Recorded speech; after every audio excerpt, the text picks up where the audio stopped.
faut qu'on dise que dans le cadre de ce voyage, et en tant que ministre des Affaires étrangères, c'était mon premier voyage avec le président, j'étais assez satisfait des résultats de ce voyage. Par exemple, nous arrivons signer un accord de coopération sous semence du riz avec le gouvernement taïwanais dans l'ordre de 10 millions de dollars. Et il y a un ensemble d'engagements qui est pris, et je dis, on n'a pas suivi engagement ça. Par exemple, nous avons milité pour que nous augmentions le nombre des boursiers haïtiens qui sont partis pour Taïwan. Par exemple, jusqu'à tout récemment, nous avons environ 10 haïtiens qui sont partis, ou bien 5 à 10 haïtiens qui sont partis pour Taïwan pour passer environ 4 ans, 5 ans. Jeudi, nous avons gagné 26 haïtiens qui sont partis pour Taïwan. C'est le cas aussi pour relationner avec le Mexique sur la question des étudiants. Sous point ça, nous faut camper là pour nous faire un développement, pour ça nous pensons que c'est extrêmement important pour nous mettre accent sur la formation de nos jeunes. La thèse est simple.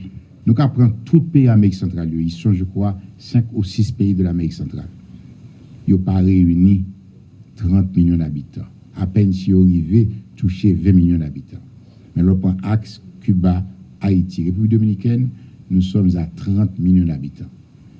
Pour nous-mêmes, ces 30 millions d'habitants sont des gens très jeunes. Donc cela veut dire que dans les 10 prochaines années, ce ne serait pas étonnant que de 30 millions nous passions à 40 millions, 50 millions d'habitants dans la zone des Caraïbes.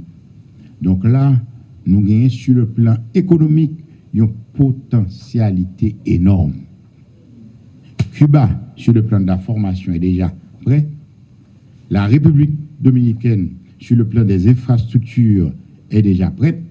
Malheureusement, en Haïti, nous sommes très en retard.